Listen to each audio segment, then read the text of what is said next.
Okay, I'm live and I look very washed out. Here I am. I look like a ghost. So I don't know what's up with that. It might be the background. Also, is this too loud? I'm playing on my old record player. Port said, well, you can't see it, can you? Port said, Muhammad El Bakar and his Oriental Ensemble. Anyway, who knows where I got this? It probably belonged to my aunt. I don't know. When she moved, I went through. She gave me. I didn't pick. She gave me a lot of her old records, and um, maybe I did buy it. I don't know. I can't remember. Anyway, it's got music from India, and I thought it would be a perfect segue into the topic that I was going to kind of go over. Although there doesn't have to be a topic. The Beatles are the topic, but the topic kind of, sort of, was going to be uh, the Beatles in India, and I have my doggy with me, so I got him washed out. So I'm so sorry. Can't see me. Not that anybody's here, and that's okay. See how blind I am? So blind. I need contacts really bad. I don't know how to fix the looking at the ghost thing. Just move the light, I guess. I don't know. Anyway, I tried to do the. I said I would be on. I'm late. I tried to do the whole connect StreamYard live to the different YouTube channel, the One World Beatles, but it won't verify me, and it's had 24 hours and it still won't, and I don't think it ever will, because I tried this on my regular channel as a songwriter and it didn't verify that one either, and I don't know what's up with that. It's just the trouble that I have online since the beginning, since the dawn of creation. I've had trouble um, being seen on the internet and had massive blocks, but whatever. I'm here now, and you guys hopefully can see me now. um, so yes, the Beatles in India. So I think it was last year I was watching Help. And one of the reasons why I've always loved Help, even though I know uh, some of the Beatles didn't consider it the most important, like their best film, is because of the aspects of India that started to creep in. I mean, the whole concept is the sort of a, uh, whatever you would call the goddess. It opens up with the goddess, right? The temple, and that they want whoever shall wear the ring, and it happens to be Ringo. However, he got the ring, he got it. A fan sent it to him or whatnot, and so should be decapitated or something, sacrificed. He's sacrificed. So Ringo, the little with the cow eyes, the sacrificial lamb, the sacrificial cow, whatever you call it, calf, must be sacrificed to the gods. And so that's the premise of the movie. And of course, John, whether or not they wrote the script before John wrote the song Help, who knows? I should look that up. But John wrote the. Okay, so the India thing crept in that movie. It was supposed to be a joke. It was supposed to be like a James Bond satire movie with the Beatles. Um, and see, Hard Day's Night to me was much more realistic toward what they were like at that time. Um, Trains and hotel rooms and fans and shows and TV spots and their humor, the black and white, the gritty black and white, that still had a lot of that Liverpool essence of that time. And then with Help was much more what they had turned into, or their aliases, because they were always running and hiding from crowds to survive in a way. So they began to transform into these cartoonish characters because they had to, because fame and all of that. So like it even opened up with the Beatles walking into four different flats, four different doors. The flats are all united. There's no walls, but they're separate flats. One for Paul, John, George, and it is very cartoonish. Like they each have their cartoonish place where they live. That's supposed to show what they're like. Paul's got this very white, pristine, um, and then the piano comes out of nowhere. And John has this very earthy jewel tones and earth and wood with the sunken floor, because I guess he would sleep a lot. And all his books, his library, which I thought, I always loved that. Um, Ringo had the jokey sort of junk but pop art, vending machines, and all that type of stuff. And then George was very, I don't know if he gardened at that time, but they decided to turn George into this outdoorsy gardening chap with his own gardener with the, remember the teeth that would cut the grass. And okay, anyway, that's supposed to show their personalities in a very cartoonish way. So they're always escaping, running, escaping. It's still that theme of running and escaping. And they go to that Indian restaurant with the, was it Alfie Bass, the actor? He plays the one of the doormen. They're like, "Hey, you're not Indian." And um, one of my favorite lines is when they go in there and they have the ambush, right? Because these guys from the temple are ambushing to get Ringo and chop off his finger and then or sacrifice him. And they take over and when they dip the chef into the soup and then they bring out the soup and like, "What's this in my soup?" What is it? Doesn't John say that? "What's this in my soup?" And they're like, "Oh, seasoning or something." And John says, "Oh, I like lots of seasoning in my soup." There's also a pair of glasses, and I always find that funny because John ends up wearing glasses exactly like that within like a year or and a half or 2 years time. But there's the sitar and the whole setting and the belly dancer, and Paul, like Davy Jones, is always like sparkly eyed with the women, and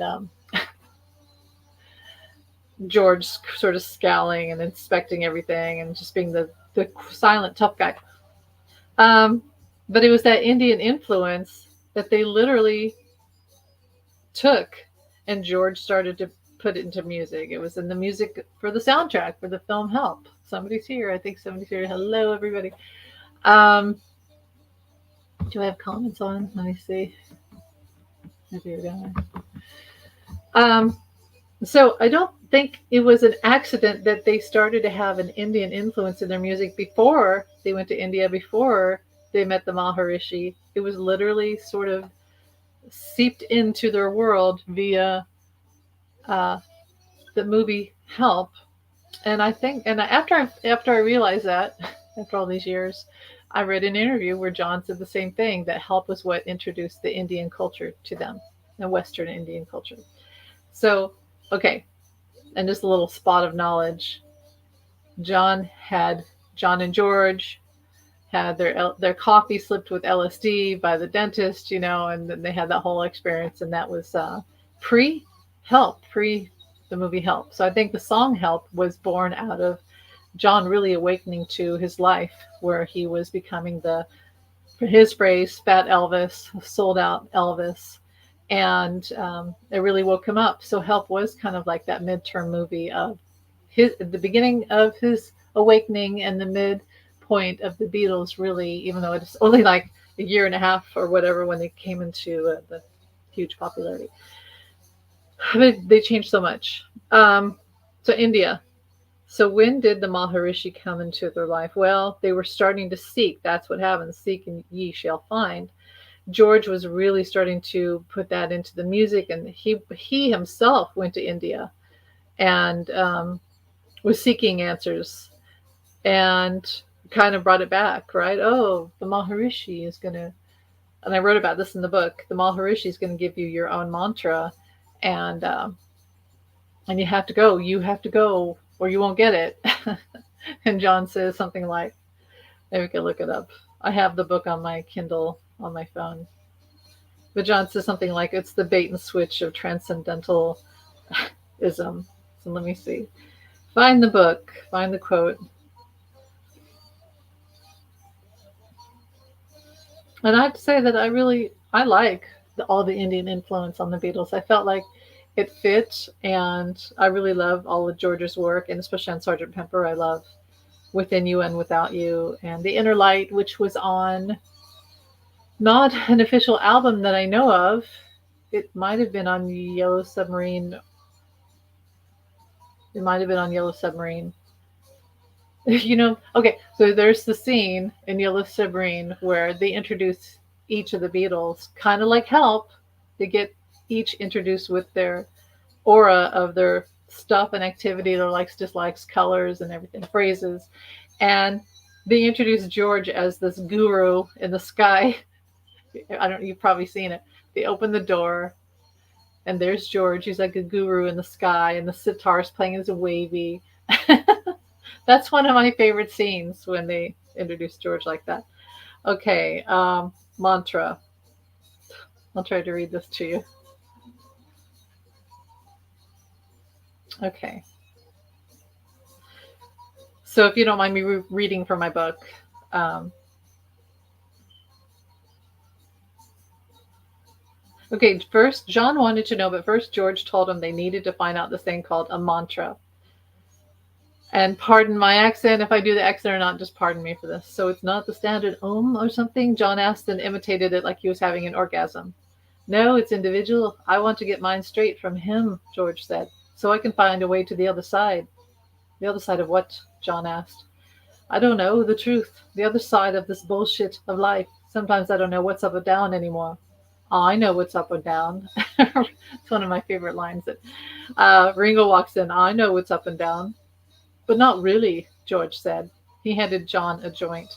None of us really know. I just want a mantra, that's all. And he's coming in a few days. Mantras sound like bait and switch for transcendental, John said. And Ringo laughed. Come in and get your mantra, then we keep you. But it's not like that. George jumped off the bathroom counter. Okay, so you get it.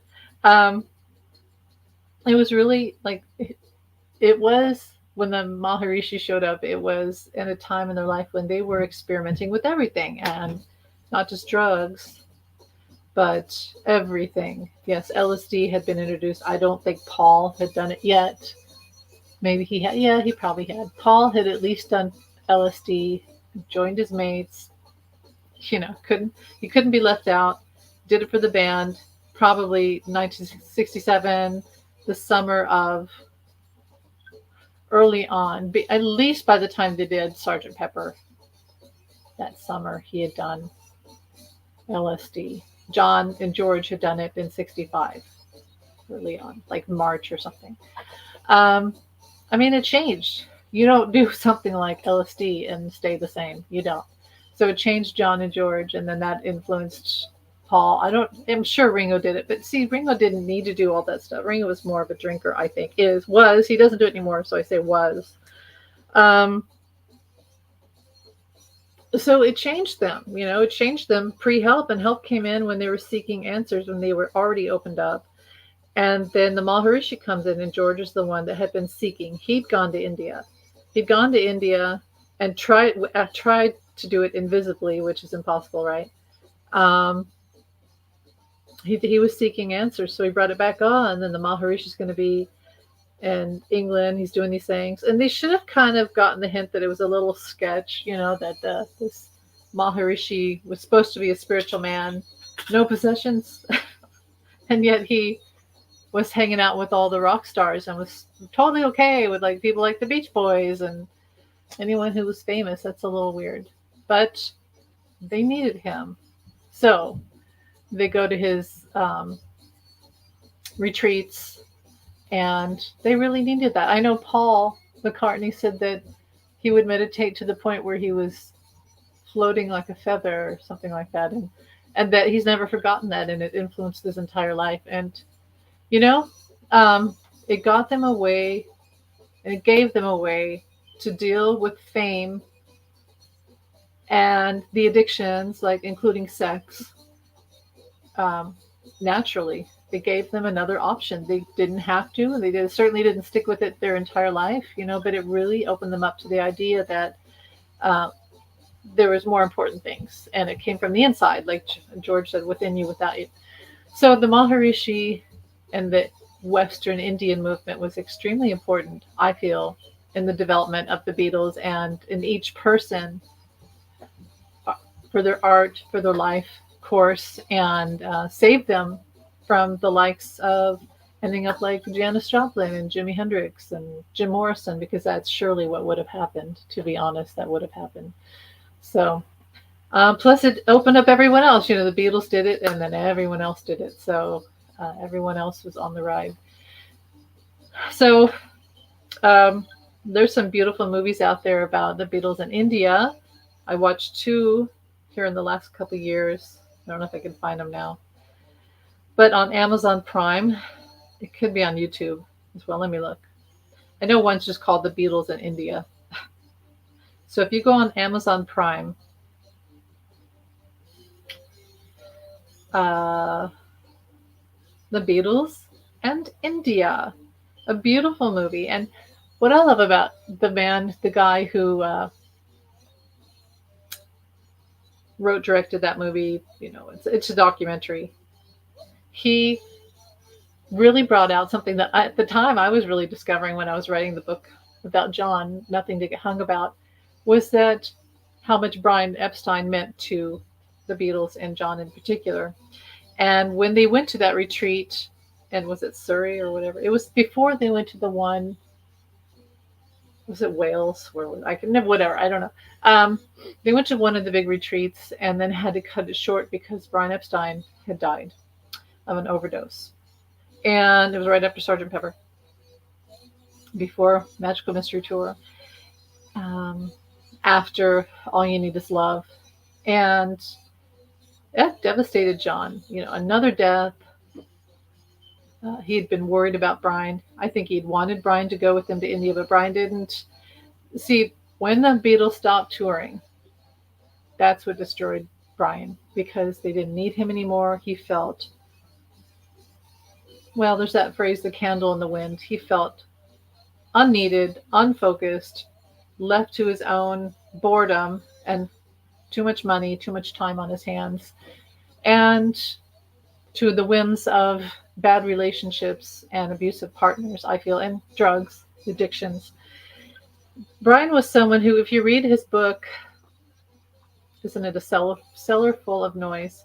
You see how Brian, before he met the Beatles, Brian was this very sort of a lost soul, and probably had depression, didn't know who he was, didn't know where he fit in. And then the Beatles defined his entire life, and he had the vision to make them famous. He's the one that really made them famous. So when they stopped touring, that destroyed Brian. It's not their fault, but it really destroyed him because he didn't have the tools. That's the point I'm making. Brian Epstein did not have the tools to survive with his own hands. He survived through the Beatles, and when they didn't need him anymore, which of course they did, but he didn't go. So Brian wanted him to go to India, I feel. He wanted Brian to go to the retreats with them and get clean. He was worried about him. I think John knew that something bad was going to happen to Brian, and it did.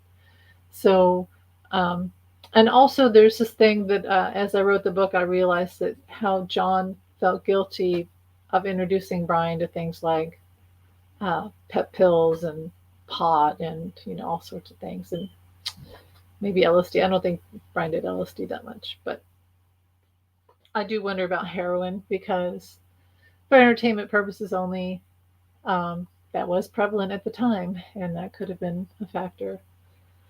I think of Brian felt very unloved. And so in the book, I do have this scene where John writes Sexy Sadie after Brian died and after they come back from the Maharishi and all that. And they feel betrayed by the Maharishi, but really they felt betrayed by themselves, because they had let someone fool them. But the Maharishi really did a lot of good for them.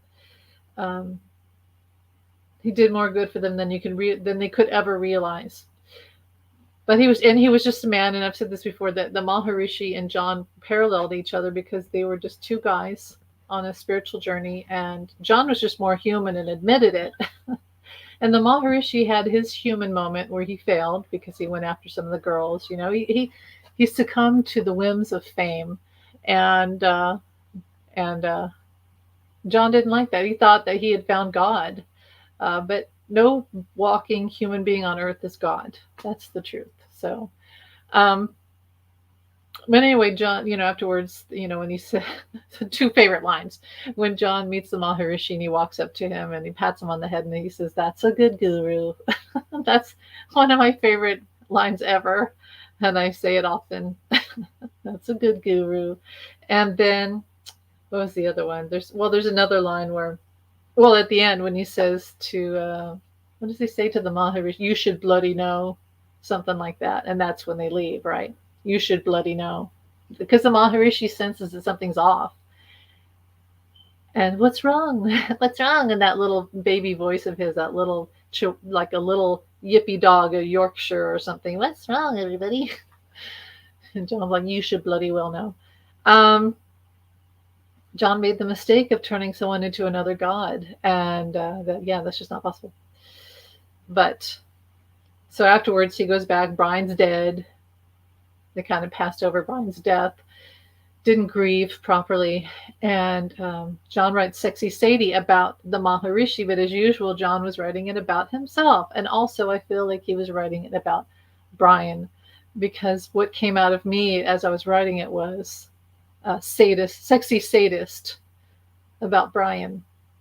Brian was a sadist and just couldn't handle it. He just couldn't handle it. He was too gentle inside to handle his demons, and his demons were men that were brutes. You know what I mean? He let men take out aggression on him, and that's just, he obviously had no inner love. So Brian would have benefited from the Maharishi, and that's, take a breath. One of the most interesting things that I heard was in that documentary, The Beatles and India, where he reveals 4 things. The Maharishi says one thing about each of the Beatles. And one thing that he said about John was, he said, John is going to die because of his sex addiction, with his addiction with women, which I thought was very interesting. And I think John knew that. And because afterwards you see that he is much more minimalistic and not into, well, they don't have groupies anymore, do they? Because they aren't touring. So I don't know what to say about that, but I think he's right. I think there was many addictions that were killing each Beatle. So that was interesting.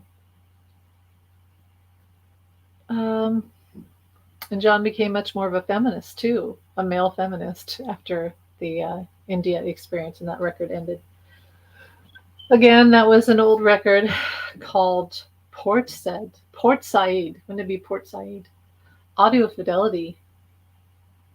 Music of the Middle East. We're in what year? I don't know. Interesting. Just an old record. So the Beatles in India. Watch that movie. It's really, really good. The guy who made the movie The Beatles and India, I didn't get to this point yet because I'm rambling, but he said something like, when they announced that, there's that video where it's John and George, very grainy black and white video, the lights, the journalist lights are shining in their face. Oh, we got you off the train, and we're going to ask you about Brian dying. And John at that point is not taking it in yet, I think. He and George really don't know what to say. But John says something like, oh, the Maharishi told us to not grieve because no one really ever dies, or something like that. And you see in John's face just complete and total devastation and grief and fear, because Brian didn't just die. It was the Beatles who had just died, because after that, there was really no unifying factor in the Beatles anymore. I mean, despite a few more years of really great work, albums and some films, they really weren't the Beatles anymore, to be honest. They fell apart. Then they had Apple, and then they had all the war with everything, and then publishing, Abbey Road, whatever, Alan Klein and all that good stuff. So what else do I have to say? Any questions? I don't see any questions, and that's okay. You don't have to have questions. Yeah, I don't see any. So I'll probably end this soon. I said I would come on live, and I did. I need to go to the store. Even though I'm broke. I got to get soap and toilet paper. Fun things of life. If only we could be like the Jetsons. This is what I want. I want us to get to the point where we're like the Jetsons, and when you run out of something, you don't have to go to the store and spend $10 or whatever. You just push a button, and you have toilet paper and soap.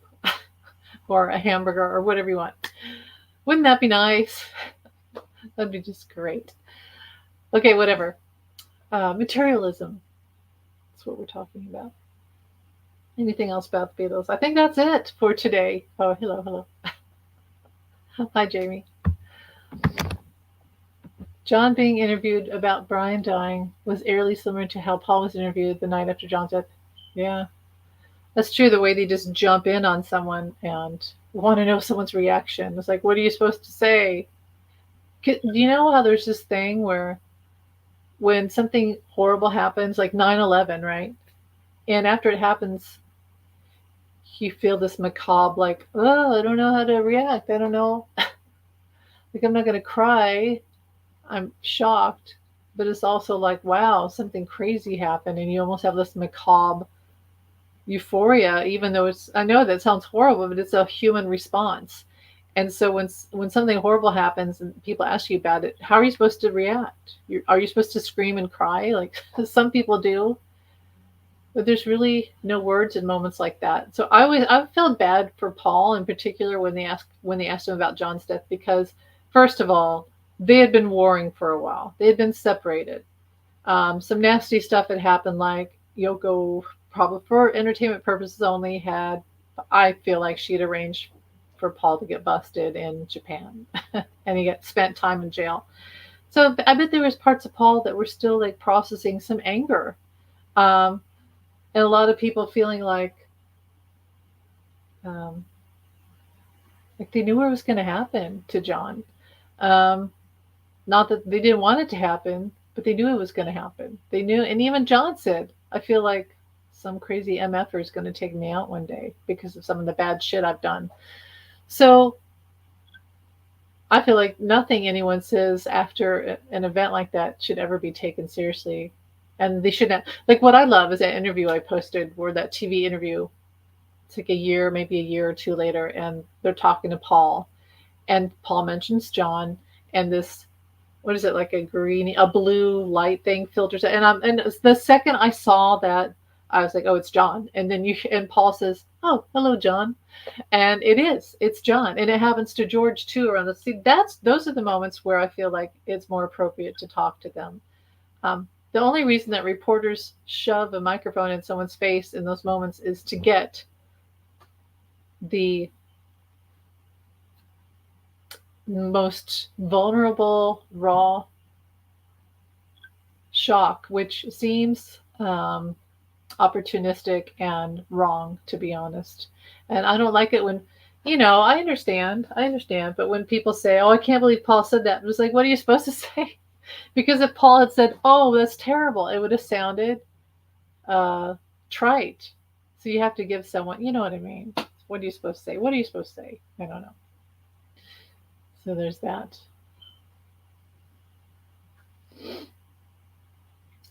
Anyway, anything else? I think that's about it. Oh yeah. Okay. So I tried to do the other channel. Paul was probably feels it. Yeah, that's true. Yeah, you're right. That's true. Paul was probably fearful for his own life at that point too. Yes, I agree. And I know George was, because George went off and retreated. Didn't he go to Hawaii and spent almost the rest of his life hiding, not hiding, but out of the spotlight, besides doing things like the Traveling Wilburys and some other solo albums. Like, I love George's Cloud 9 album. I love that album. Those are some of my favorite songs on there. And I love the Traveling Wilburys. But after John's death, it's true. I feel like George kind of went and retreated because he was scared. And look what happened to him. He had some crazy guy with a knife that came into his house. So it definitely was a price to being famous for them. It was a big price. What else? My favorite response is the story of Keith Richards, who was in New York, Manhattan at the time. And when he heard John had been shot, he's like, and I don't believe in guns. I'm not pro-gun. But when I hear that story, I'm just kind of okay with it. When Keith Richards says that he went to grab his gun, he was going to go shoot the bastard who shot John, which, But But at least somebody was gonna like fight for John, at that moment. Wouldn't have solved anything though. This is morbid. It turned morbid, but you know what? That's okay because John did die. So and Brian died. What else? Anything else? Any questions about India or anything? It really is a good film. I should link it. I don't know if it can show you. You probably can't see the picture. There's like, does it show? You're not going to be able to see it. A glimpse of it. The Beatles and India. It's a really, really good film. It shows the ashram and the places they stayed and the story. I've said it before, but one of my favorite stories is when John goes up in the helicopter with the Maharishi and all the people on the Ganga River are waving up and John's like, why are they so excited? And the Maharishi says, oh, they want us to crash. And so John's like, why? And this is because they'll have a piece of you, because John was like some sort of God figure that they all wanted a piece of because they're all poor and they wanted a piece of him. Did you know of the connection between Brian dying and Alan Klein? No. No. So you'll have to let me know because I don't know. But I do see, no, I don't know. I honestly don't know. But I do know this. Alan Klein, to me, was a snake. I mean, obviously now. He was a snake. And that scene in Get Back, when John and George and I think Yoko go off into like an upstairs room to talk to Alan Klein. And then they come back later and John is talking to one of the engineers and he says, he's telling like, oh, Alan Klein knows things about me that no one else knows or blah, blah, blah, blah. And the guy's like, I don't trust him. And I thought that was really interesting because now that we know John shouldn't have, I think that John was too trusting of certain people, to be honest. Okay, yes, please tell me. See, Brian loved the Beatles. He took a certain percentage, and he could have done a much better job with percentages on products because they had their name on everything and really didn't make much money from that. They had to pay taxes, but they didn't make much. But as far as promotion, Brian did such a beautiful job. He really did. And he believed in them. So, because they really had a bad name in Liverpool. And they weren't, even though they were big in Hamburg, they had a bad reputation. And Brian came around and changed that because he showed the world how he saw them. And he saw them with complete and total love and some lust. I'm sure there was some lust there. But, yeah, Brian, the Beatles were a product of his extreme love. And yeah, go watch the Ruddles and that scene where they talk to Brian's mother in the Ruddles, Mountbatten, wasn't that the name or something? In the voice and leather trousers. Well, partly true. The scene of Ruddles was very honest, and George did help out with that movie. So it was a very satirical account of the Beatles that was, it was funny, but it was actually very honest, I felt. And I love that movie. All You Need Is Cash. That's the name of the movie. Every time I talk about the Ruddles, I want to go watch the movie. So I can't breathe today. I've got sinus issues. It's the stupid weather. We have like a storm coming. We have a freaking tornado weather. And it makes my sinuses get all swollen up. Anything else? So yeah, I want to do things on my other channel, and I probably will just try to do little uploads of videos about the Beatles, little topics. But they're not letting me do live, so I probably will never be able to go on there. But whatever, I'll stay here.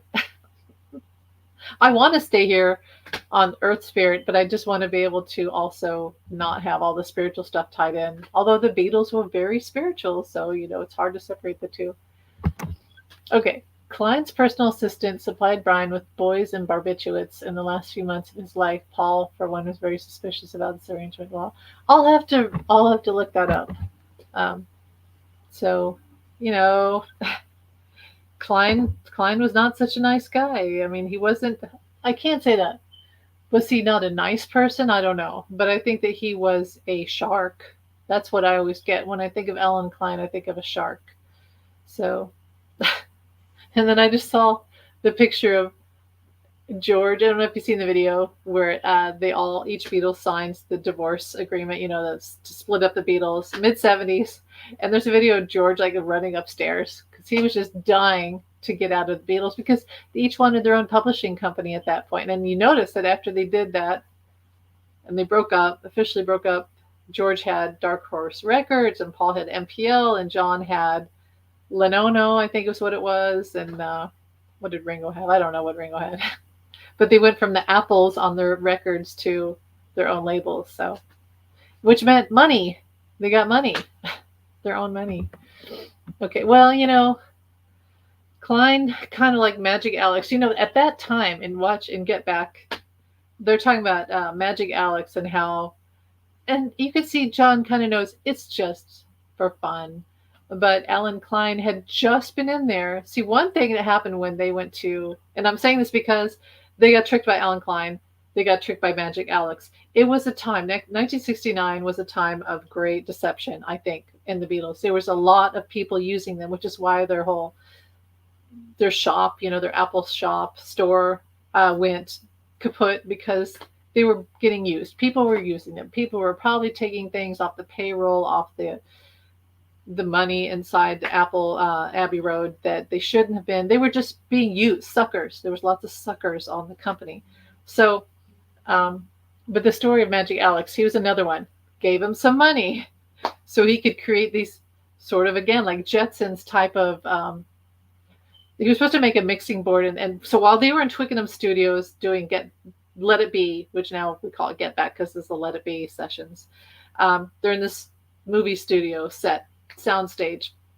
Magic Alex was supposed to be refitting Apple Studios or Abbey Road with all this cool new age inventions like MacGyver type stuff.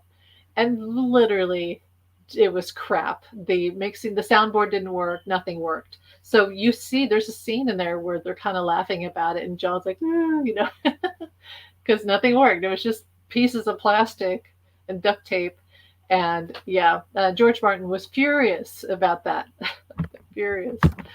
So they got taken by him. Everybody was taking advantage of them basically at that time. Klein was ruthless, but things backfired on him. Yes, it did. It was his dream to manage the Beatles, but instead of that, he ended up managing 3 ex-Beatles. And then even then, there's animosity. And that's probably why John just said, Yoko, you take care of everything. Because who do you trust? Can't trust anyone. So, I don't know if I posted it, did I? There was a story the other day, Apple studio, their studio that they worked in. I know there was a big room and a smaller room. I think they mostly worked in the bigger room. I think in Get Back, the Let It Be sessions, they're in a smaller room. Gutted. Completely gutted. So here's what I want to know. Why did anyone allow Abbey Road, Abbey Road. Why did anyone allow EMI Studios to get gutted like that? Just like John's house in Kenwood in Kent. Somebody went in there, bought it, and ripped it up. It's all ripped, like the attic studio is all fucked up. I mean, I just have to wonder who did that. Like, who's taking care of things? It's still, to me, it's like still that grift of people just not caring for it. Kind of bothers me. So, and you saw that they finally found Paul's bass. And that thing about Paul's bass, when I heard that, I heard psychically it's in someone's attic. And I heard not as far away as you think. And sure enough, I don't know if it was in someone's attic, but they found it. It was somebody who just had it. Somebody had taken it, but he's got it back. Anyway, anything else before I go to the store and get toilet paper and soap? God, I just look so pale. I look so pale. Anything else? See, I wish I could use Zoom for lives because with Zoom you could see me better. On StreamYard, I feel like I'm just completely washed out. I don't know what's going on with it. It's all pixels anyway. So how's it going in England, Jamie? How's the weather? Do you guys have tornadoes in England? Because we're having tornado season here in Kansas, in the Midwest. In fact, I got to check it again.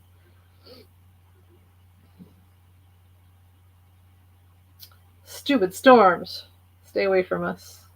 There's something north of us right now. It's really bad. Ugh, yikes.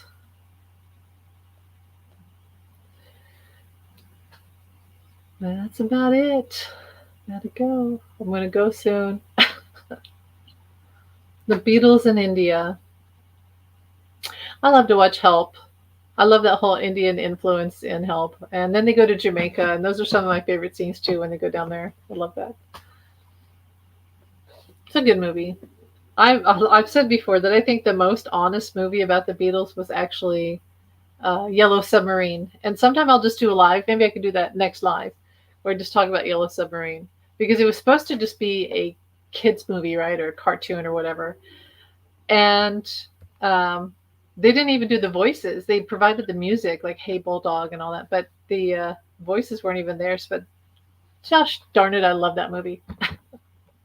I love Yellow Submarine. It's such a great movie.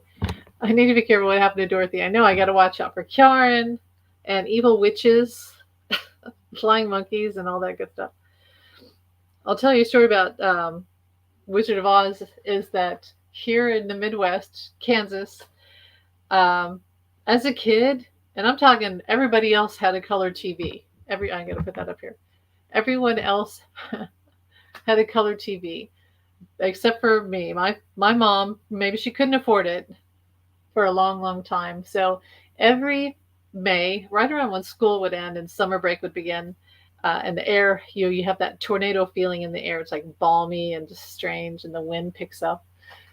And they would play Wizard of Oz on TV on like CBS.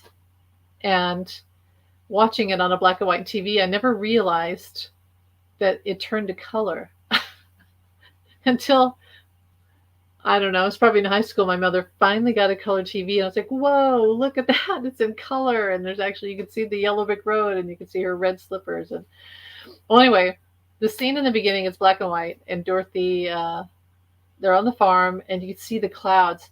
And then the tornado scene. It's very realistic. I don't know how they did that in a studio, but the way they filmed it to this day, I still feel like it accurately captures that feeling in Kansas when there's tornado weather. Like what they do is they put us under a tornado watch, which I just looked up. We're under a tornado watch right now. A warning means there's one outside your back door, and they turn on the sirens, and you have to run to the basement or whatever you have. So in Kansas, it's a real thing. You just, you spend all day and they talk about it all day, and then boom, they send these helicopters out and they actually watch tornadoes going across cornfields and show it on TV, and it's evening television. So yeah, the Wizard of Oz, besides the Yellow Brick Road and the Oz and the flying monkeys and the witch's castle and all that, it's very realistic. Very realistic. So it's a great movie. Sounds exciting. Yeah. I love that feeling in the air when there's the threat of bad weather, but I don't like when the storms actually get here, because adulting is not fun when you have to worry about a house and a roof and all that crap. That's not fun. I'd rather just be a kid again and just be, oh, I wonder if there's going to be a tornado. My mother would, at the first sign of any severe weather, I'm talking just like lightning, she would pack us all up, put us in the basement, and it could be 3 a.m, and she would get her little radio, weather radio, and we'd all be down the basement with the cats and blankets and all that. And we actually did have a little tornado go through town when I was a kid, so it's fun stuff. Kind of scary. I have driven through tornado weather before. That's not fun. I've had one on the highway behind me. So, all right. Anything else? I heard that England. That's the reason why I asked is because I heard that England had a tornado, or maybe it was France. Somewhere in Europe, they had a tornado yesterday. I don't know, which is highly strange. But that's about it. I must go. I must go. Anything else about the Beatles or that stuff? I'm gonna go. Then that's it. About to go. And I was talking about the Beatle books, and I forgot The Last Days of John Lennon by Fred Seaman. And I'll just say this, because I think you've read the book, Jamie. It's one of my favorite books because I think it accurately describes, from someone who was right next to him and wasn't part of, like, you didn't have to compliment John and say good or bad things about him. You just, oh, you know what? Did you know John tried to swing it for Yoko to go to India? Yeah. I feel like that makes sense. I didn't know that, but it makes sense. I think I have heard that actually. It would have been a really bad look because he was still with Cynthia at the time. And of course, we all know that Cynthia didn't make it to the train in time, and there was just all that stuff happened, which is very sort of uh, the universe saying, uh oh, things aren't going good here. It would have been too obvious if Yoko, then it would have turned into some weird. Um, it wouldn't have helped John, would it? Because John needed that time to meditate. And if Yoko was there, they probably would have been cheating and having sex, which would be against the whole point of what the meditation was supposed to do. So I know she wrote him all the little letters and notes and uh, clouds. Look at the sky, and I'm a cloud. All that stuff. It's me, John. I'm a cloud. Which is really cute. I actually love all that stuff, but it is a little like poor Cynthia. Those pictures of Cynthia. I don't think that's her. I think that's Patty Boyd in the picture here that's behind me, like right there. But those pictures of Cynthia in the ashram were she was so beautiful. Like Cynthia was extremely beautiful, but you could see that they were not doing well together anymore. And Paul and Jane Asher too. It was just a big change. Everything was changing with the Beatles at that point, their personal and their professional life. They weren't a couple at that point, or were they? They had been writing each other. I don't think they had had sex, so they hadn't consummated. Um, she'd been writing him all these letters. I think she'd been showing up at the house a lot, and that bothered Cynthia. And John was just like, oh. I think he was still deciding, did I want to do this? Do I want to do this? And I think he really missed her. And in India, he started to think, wow, I really want to be with that Yoko person because she really understands it. And of course, she'd been sending all these notes to him all the time, really getting in there. She got in there. And didn't he write Cold Turkey? Because when he went to India, didn't he have to go off smack? Or was that after? So that's another topic. The whole thing with smack, with heroin. That's a whole other topic. But I don't think they were a couple at that point, no. I don't think. She was in his mind constantly. So it was after. But also they came back and they did, they did Yellow Submarine. I think they did, no wait, they did Magical Mystery Tour. Brian had died. They do Magical Mystery Tour. And then I think they go to India and they come back and that's White Album time. See, this is how my brain works. It's like these little chunks of time. And so he's definitely with Yoko in time for the White Album. So that was right after India. And then they break up with the Maharishi. And then see what happens. He breaks up with the Maharishi. Do you see? And now there's that hole in his soul that has to be filled. Brian's gone. The Maharishi's gone. He's empty inside. And he needs something. And it's Yoko. And she's been getting in there. And so, yeah, they're together after. And then she's heard on the White Album, and he writes Julia about his mother and Yoko, and you hear her voice in Bungalow Bill. So, and maybe something else I can't remember, but anyway, that's another topic. Is the White Album? That's a whole topic. Can you guess, Jamie? What's my favorite song on the White Album? I'll give you a few moments here. I probably already told you. What's my favorite song on the White Album? Anybody out there, Jamie or Jamie and anybody? What's your favorite song on the White Album? Just let me know. I definitely have a favorite.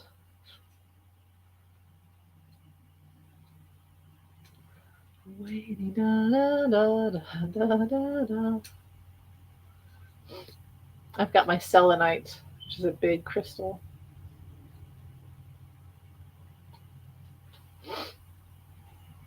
But okay, so if you think about it, what's Amy's favorite song? You don't have to know. I'll tell you in a moment. But what's the other one? It's not Good Night, Good Night that Ringo sings, but that is a beautiful song. And Ringo actually has a beautiful voice. And I say had because at that time, his voice at that time, a really pretty voice, like when he sings A Little Help from My Friends, his voice is really pretty in that song. I love that. So anyway, from Sergeant Pepper. Anything else? Should I put my record on again? It's on the groove. It's just skipping at the end.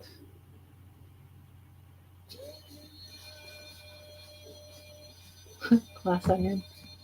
And the glass onion. The walrus was Paul. Have you ever figured out who really is the walrus in the I Am the Walrus video?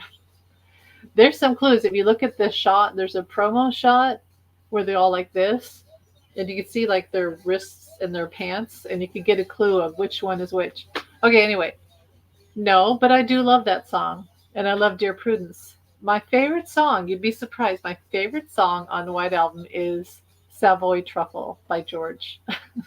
I love that song. I always have loved that song. I think it's such a great, I love George's songs. He has, maybe it's a thing of, I'm sick of everybody else a little bit and his is so different. But yeah, I love Savoy Truffle. And I love Mother Nature's Son. And I love Julia, and I love all of them. Some really great songs on there, but it's Savoy Truffle. It's my favorite. What's your favorite? Okay, let me guess. I'll probably be wrong. What's Jamie's favorite song on the White Album?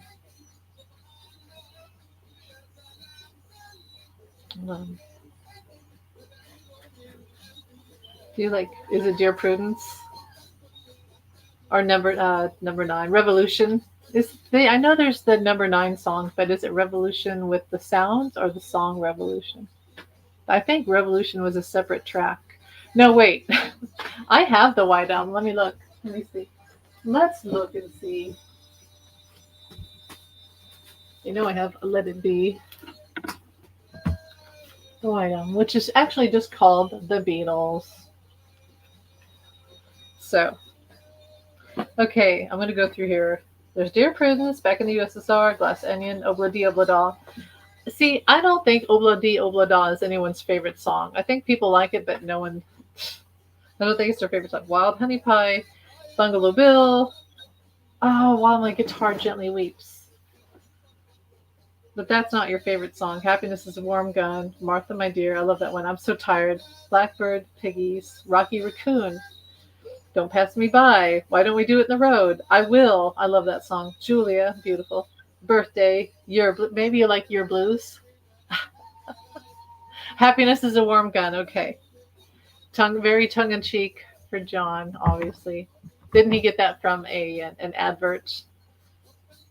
Didn't it say it literally said on an ad, Happiness is a Warm Gun, and then he wrote the song. Everybody's got something to hide except for me and my monkey. Sexy Sadie, Helter Skelter, Long, Long, Long, Okay, this is what I was looking for. There's Revolution 1 and then Revolution 9. Honey Pie, Savoy Truffle, Cry Baby Cry. I love that song. Revolution 9 and Good Night. It's all there. So you have it on white vinyl. Mine's just regular old vinyl. I don't know if I have any records. I might have like a little tiny like 45 that's colored. I just have the regular Capitol. See, you notice how here's what's interesting. I have to look this up because see, there's no. I must have the American version because it does. I don't know. Here's my question. So you know how like after Revolver, so when Sergeant Pepper comes out, they have stopped. Capitol Records has stopped splitting up the Beatles records. Did they get sued? I need to look this up because if you notice, Capitol Records no longer rips up their albums in the order of songs to make like 5 different albums. So like the White Album, they didn't rip it up, but it says Capitol. It says Capitol. You can't see. So that's a question I'd like to know. And then of course here, Let It Be. It's by then it's Apple. So did they have a switch over at some point? Did they sue them? Did they sue Capitol? What happened? That's post Brian, so Brian didn't arrange any of that. That's something I'm going to have to look into. Oh yeah, I've already shown you this, but the pictures, which you can't see. I had a huge poster on my wall. It went across like the whole span of my room of these pictures. Some of my favorite pictures of the Beatles. Oh, Paul. Paul at his most granola. Can't see. George. Great picture of George.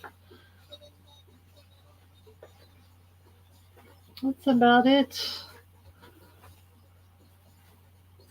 So yeah, okay. It's a 3-minute warning because I do have to go to the store and get toilet paper and soap.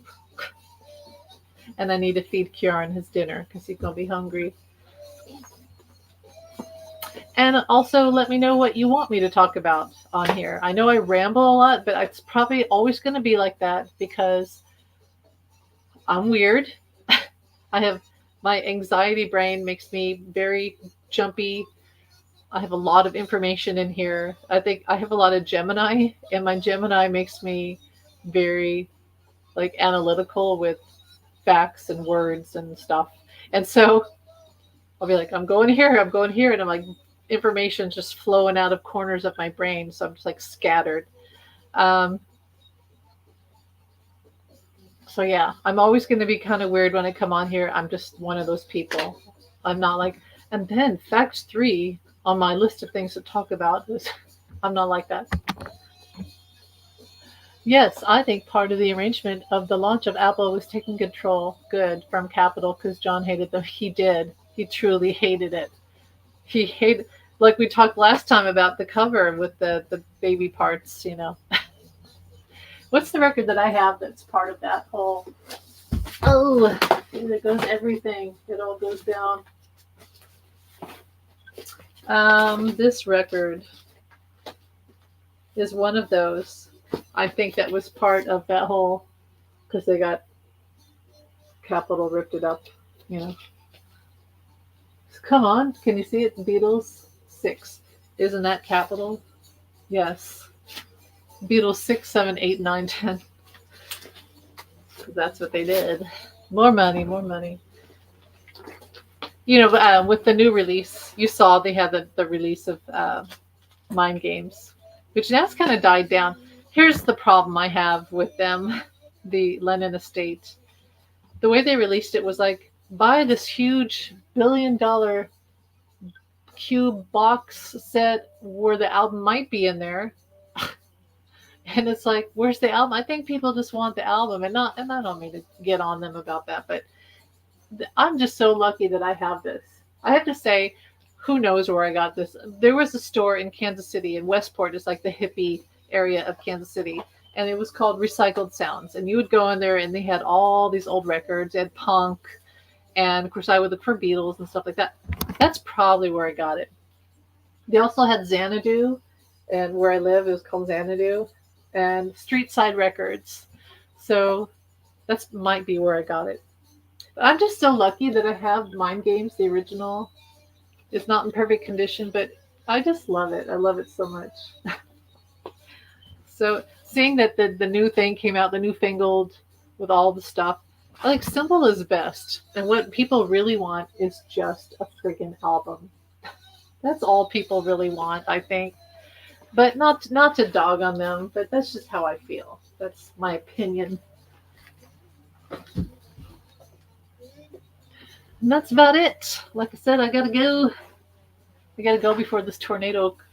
Let me look again. Tornadoes, tornado. What's the weather doing now? Oh, see, these storms did pop up around us. Just south. There's like a little one right here over where I live. That sucks. So I'm gonna have to watch the weather. I am gonna go here. Well, anyway, thanks for being here. Thanks for watching. And I do need to come on and do like a psychic tarot thing for everybody because I like to do readings for everyone. I know that it's part of helping out in the world and helping other people. And I have the gift of being able to do that, just like with here. And, also with singing, I feel like when people ask me to sing, I should sing because it's a gift. So, but this makes me happy and it makes you happy. And I love that. Okay. Good luck. Keep ahead of the storm, Amy. I will. Thanks, Jamie. And love you. Thanks for being here. And I'll be back. Thanks for being here again. Bye. Have a great day and night. Bye. Peace.